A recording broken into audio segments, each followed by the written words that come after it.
क्या शादी के बाद बेटी अपने मायके से पूरी तरह अलग हो जाती है? क्या केवल विवाहित होने की वजह से किसी बेटी को उसके वैधानिक अधिकारों और आजीविका के अवसरों से वंचित किया जा सकता है?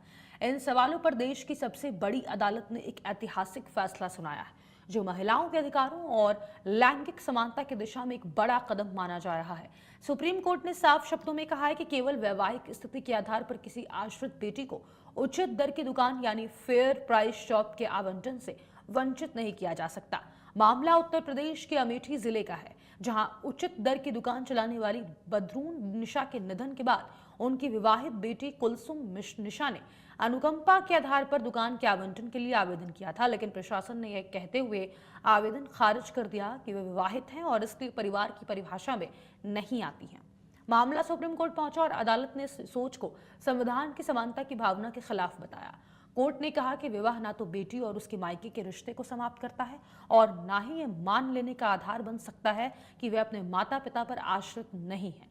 अदालत ने एक महत्वपूर्ण सवाल भी उठाया, यदि विवाहित बेटा परिवार का हिस्सा बना रह सकता है तो केवल विवाहित बेटी को बाहर क्यों रखा जाए? सुप्रीम कोर्ट ने कहा कि यह अंतर एक पुरानी सामाजिक धारणा पर आधारित है कि शादी के बाद बेटी दूसरे परिवार का हिस्सा बन जाती है। ऐसी सोच संविधान के अनुच्छेद 14 और 15 के तहत समानता के सिद्धांत के खिलाफ है।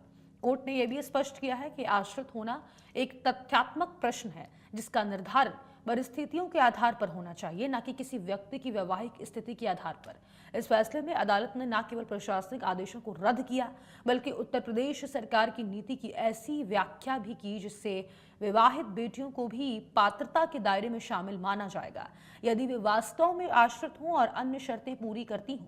महिला अधिकारों के संदर्भ में यह फैसला इसलिए भी महत्वपूर्ण है क्योंकि यह केवल एक दुकान के आवंटन का मामला नहीं है, बल्कि उस मानसिकता को चुनौती देता है जो विवाह के बाद बेटी को उसके मायके के अधिकारों से अलग मान लेती है। सुप्रीम कोर्ट का यह संदेश साफ है, बेटी का अधिकार उसकी वैवाहिक स्थिति से तय नहीं होगा, बल्कि उसके वास्तविक संबंध, जिम्मेदारियों और परिस्थितियों से तय होगा।